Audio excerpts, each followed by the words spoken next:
Fully furnished brand new G+1 duplex villa సేల్కి తీసుకొచ్చాము.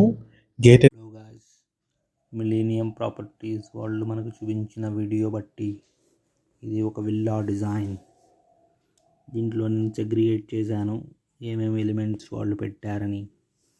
బేసిక్గా ఒక కార్నర్ విండో తీసుకున్నారు గాయ్స్. కార్నర్ విండో లాగా తీసి ఇక్కడ మొత్తం గ్లాస్ పెట్టారు. కార్నర్ ఇదంతా బాల్కనీ ఒక corner side window type open చేశారు. ఇదంతా ఇక్కడ ఒక స్ట్రిప్ తీసుకున్నారు. ఇది ఒక స్టోన్ క్లాడింగ్ టైప్ అనిపిస్తుంది. పైన కూడా సేమ్ టెర్రస్ పైన కూడా గ్లాస్ తీసుకున్నారు. ఇక్కడ కింద వుడెన్ గేట్ లాగా తీసుకున్నారు. ప్రొటెక్షన్ విత్ MS గ్రిల్స్ పైన ఒకటి తీసుకున్నారు మళ్ళీ కవరింగ్కి. ఈ కార్నర్ ఫీచర్ నాకు నచ్చింది గైస్. మీకేం నచ్చిందో కామెంట్స్లో మెన్షన్ చేయండి. Corner feature is nice. ఇలా బాల్కనీ ఇవ్వడం, పైన కూడా